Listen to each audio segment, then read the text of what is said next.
Hey guys, welcome to Quest for the Best. My name's Damian and I am on a quest for the best that the city of Edmonton has to offer. Now, 2020 pretty much sucked for everybody. I think we can all agree that 2021 needs to be better. So my aim is to find the best in 2021. Specifically, the best in Edmonton. More specifically, the best donair in Edmonton. This isn't some fluffy fan project about all the things we love about Edmonton, like the snow, the construction, the green onion cakes. No. This is a hard target search for the best of one thing in Edmonton. That thing being donairs. There are going to be rules, research, critiques, reviews, all dedicated to having a definitive answer to the question, who makes the best donair in Edmonton? Now I've got my favorites, I'm sure you do too, so join me on this most delicious quest for the best donair in Edmonton. Quest for the best year of the donair starts right now.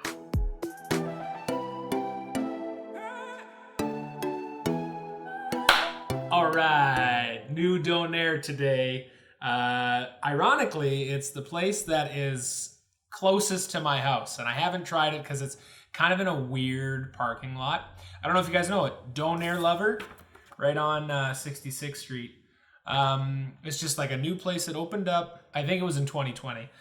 It's kind of in a weird parking lot right on the corner of 66 and 137th Ave on the southeast corner. So it's, unless you're coming from like right up 66th Street north of Fort Road, it's kind of a pain in the butt to get in there. But I'm excited to try this place out. So first things first, checking out our wrapper here. I'm going to throw this on the scale quickly. See what we're at. 462. All right, so coming in underweight when compared to our tasty donair that we tried the last time. Peel this back, look right in there. See, that's open. So that, if I had not been like right by the house, it took me like less than a minute to get home.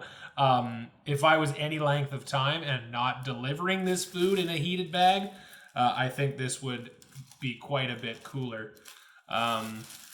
So it's an interesting kind of, it's more artistic than anything, I think, this wrap job right at the top here.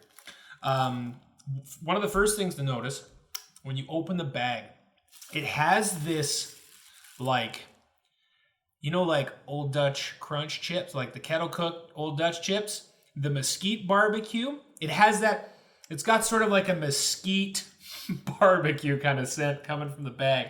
When I smell the donair, it doesn't smell like that. When I smell the fries, that could be where it's coming from. Okay, it could be coming from the fries. Although the fries just look like they have seasoned salt on them.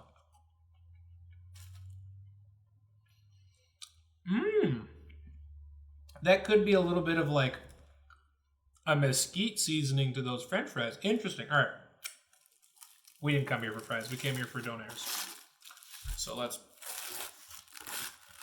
peel this back.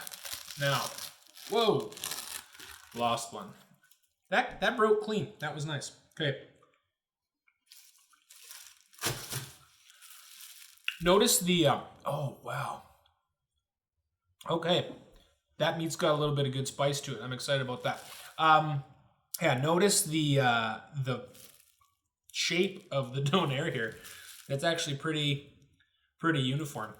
It's not packed like crazy tight. Like you can still see that there is some movement in there, right? But it's quite a, like I can tell already it is smaller than the tasty donair. And most of the donairs I'm used to. I'm going to turn my hat backwards because I got to get in here. Oh.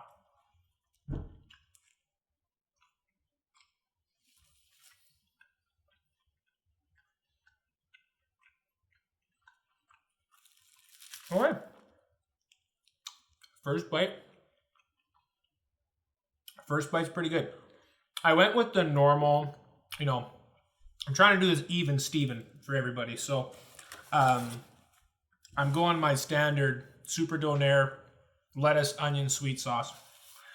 They did have options there for tzatziki and Also a garlic sauce. So I don't know what those are like. Judging by the spice and the heat that I'm still feeling off of the meat in this donair, I'm thinking that tzatziki would probably be pretty good. The garlic sauce might have too much bite to add on to this meat for my liking.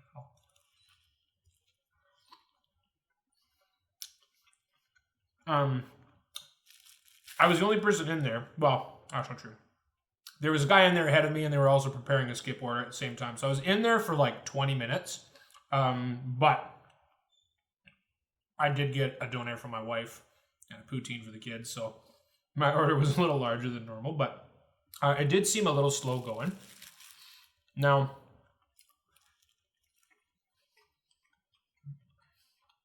okay. There we go. First hit of the sweet sauce. What I was gonna say was I was watching as he was preparing it, and instead of normally when you see at donair shops, they've got like the big squeeze bottle with the donair sauce that they load up on the thing. Interestingly enough, he had donair sauce in like a serving dish or in a serving tray, you know, like the ones that you see at sub shops where they have all the fixins and everything. And he had a ladle, and he ladled it out right into the middle of the donair. So it's not like we got a whole like surface covering of the entire donair when it was flat and made flat. It just kind of got lopped right in the middle. Cheese I saw was grated cheese just sprinkled on. So already I was like, oh no, this isn't going to be melted cheese. But it seems like the cheese is melted. I'll tell you why in a sec. But yeah, so like all the fixins kind of went right into the middle when he rolled it up. After he rolled it up, this is why the cheese is, I think, going to be melted. After he rolled it up, threw it on a press. So he has one off to the side there once he, you know, does the donair up while he's finishing up the rest of the order. Take it, throw it on that, let it keep warm. So I can feel that like the wrapper and everything was really warm when it came to me, which is really nice.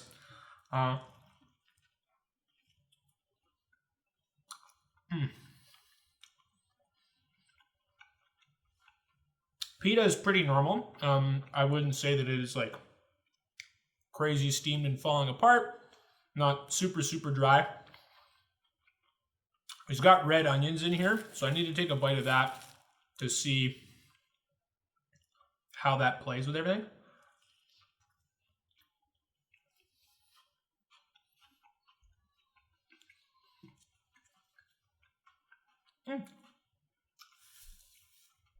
Honestly,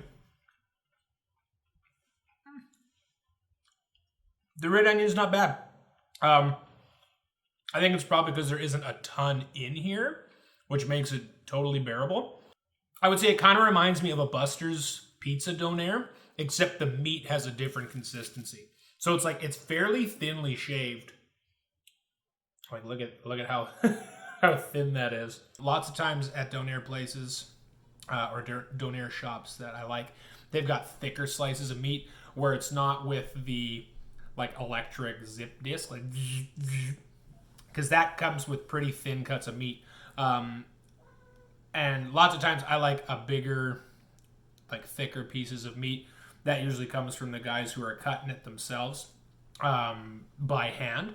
But I will say that this meat has a really nice consistency to it. What would I equate this to? This is gonna bug me now. It's almost like a rind-on ham consistency without the rind, like, you know, you peel the rind off, whatever. But it's kind of almost like elasticy and it's fighting back a little bit. So even though it's thin, you still have to chew it. It's not like it's falling apart or it's like paper thin. It has like some resistance to it. It's dense even though it's thin. So yeah, that's super interesting. Oh, also lettuce, shredded, not chopped. So that I got nothing against shredded lettuce. It makes it easier a lot of times to eat. It's pretty much like it's half chewed for you. But yeah, in way of a donair, I'd say this is a pretty good one.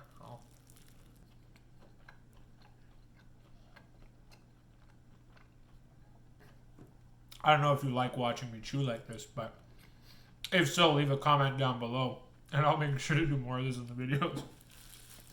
Yeah, I'm pleasantly surprised. Like, this is not, by far, not even close to the worst donair I've ever had. That title belongs to a place that I went to when I lived in Toronto.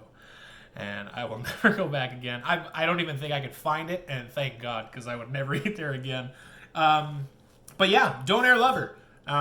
Solid donair. And also check out these like mesquite fries. That's pretty sweet too.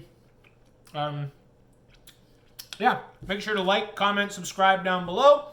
Thanks for joining me on Quest for the Best. I'll catch you guys next time.